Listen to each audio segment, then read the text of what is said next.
concernés par le VIH,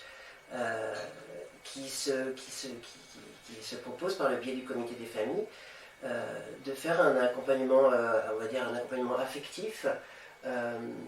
auprès de futures mamans, soit qui découvrent leur séropositivité, soit qui sont séropositifs depuis un moment, mais qui sont plus ou moins, enfin qui ont besoin, qui ressentent le besoin d'être un peu épaulées, ou qui ont besoin de parler, et justement ça prend le relais sur les professionnels qui n'auraient pas le temps, et c'est vraiment un accompagnement, c'est vraiment affectif. Si le terme de grande sœur, il n'est pas là pour rien, c'est vraiment, en tout cas c'est comme ça que moi je le vis et que je le fais, c'est que c'est vraiment mes petites sœurs, que j'ai envie qu'elles aillent bien, donc quand elles ont des questions, si je réponds quand j'ai la réponse, si j'ai pas la réponse, ben, j'appelle le comité, je leur dis ben voilà, qu'est-ce qu'on peut faire, qu'est-ce que je dois dire, et donc ce qui est bien aussi, c'est que c'est un accompagnement où je suis pas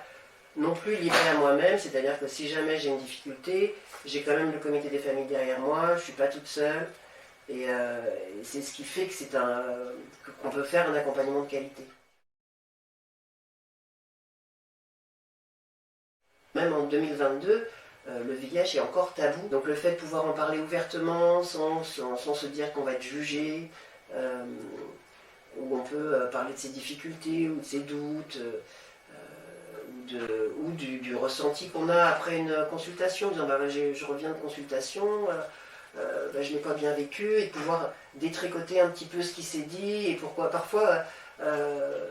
on ne vit pas bien une consultation, puis on ne sait pas trop pourquoi, et donc le fait d'en parler, de pouvoir détricoter de ça, puis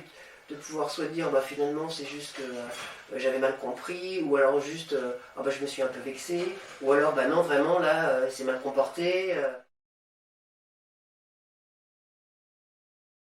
Le projet Grande Sœur aussi, ce qui est rassurant, c'est que bah, pour la plupart des grandes sœurs, on va bien et nos enfants vont bien. Et que ça, notamment pour celles qui apprennent leur séropositivité, où elles se disent oh là là, mais qui le voient comme vraiment je vais mourir, ça sera un orphelin, ou des trucs. Moi, c'est ce qu'on m'a dit mes premières grossesses, donc il y a encore cette idée qui traîne,